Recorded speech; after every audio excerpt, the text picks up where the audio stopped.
दया धर्म का मूल है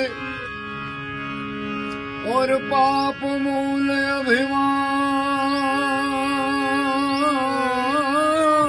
45 ડિગ્રીથી વધુ કાળઝાર ગરમી, સુકાઈ ગયેલું ગામનું તળાવ અને પાણી વિના કીચડમાં તરફડિયા મારતી હજારો માછલીઓ.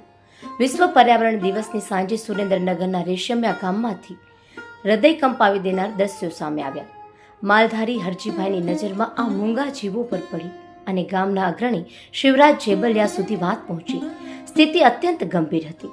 અગાઉ સરપંચે મોકલેલા ટેન્કરનું પાણી પણ ગરમીમાં સુકાઈ ચૂક્યું હતું. ત્યારે જ શિવરાજ જેબલિયાએ ચોટીલાના કર્તવ્યનિષ્ઠ એસડીએમ એચડી મકવાણાનો સંપર્ક કર્યો અને પછી જે થયું તેણે વહીવટી તંત્રની સંવેદનશીલતાની નવી મિસાલ કાયમ કરી.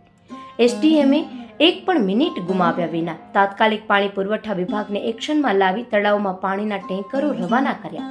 તંત્રની આ સુપરફાસ્ટ કામગીરીથી હજારો જળચર જીવોને નવજીવન મળ્યું. ગામના અગ્રણીએ SDM HD Makwana, SP Premsukh Delu અને રેન્જ આઈજી નિર્લિપ્ત રાય જેવા અધિકારીઓને ગુજરાત સરકારની અમૂલ્ય સંપત્તિ ગણાવીને બિરદાવ્યા. ખરેખર માત્ર વૃક્ષો વાવવા એ જ પર્યાવરણ દિવસ નથી, પણ રેશમિયા ગામની જે મૂંગા જીવોના શ્વાસ બચાવવા એ જ સાચા અર્થમાં પર્યાવરણ દિવસની ઉજવણી છે. दया धर्म का मूल है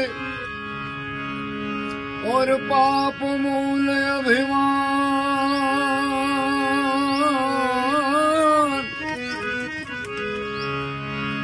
दया धर्म का मूल है और पाप मूल अभिमान। तुलसी तुलसी दया न छानिए जब लग घट में प्राण। કાલે પર્યાવરણ દિવસના 5 જૂન નિમિત્તે મને નેહડામાં એવા વાવડ મળે કે રેશમિયા ગામનું તળાવ અતિ સુકાઈ જવાથી ત્યાં અંદર માછલાઓ તડપીને મરી રહ્યા છે. તો આ બાબતની જાણ મેં ચોટીલા એસડીએમ શ્રી મકવાણા સાહેબને કરતા તેઓએ તાત્કાલિક પાણી પુરવઠાના અધિકારીઓને મોકલી અને ટેન્કર દ્વારા માછલીઓને પાછળ બચાવવા માટેનું એક બહુ સરાહનીય કાર્ય કર્યું છે. સાચી રીતે પર્યાવરણ દિવસની સાર્થકતા આ કાર્યથી સિદ્ધ થઈ છે.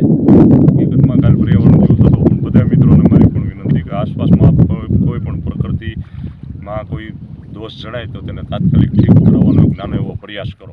આપના પોતાના પ્લેટફોર્મ લલકારને લાઈક કરો, ફોલો કરો, સબસ્ક્રાઇબ કરો અને શેર કરો.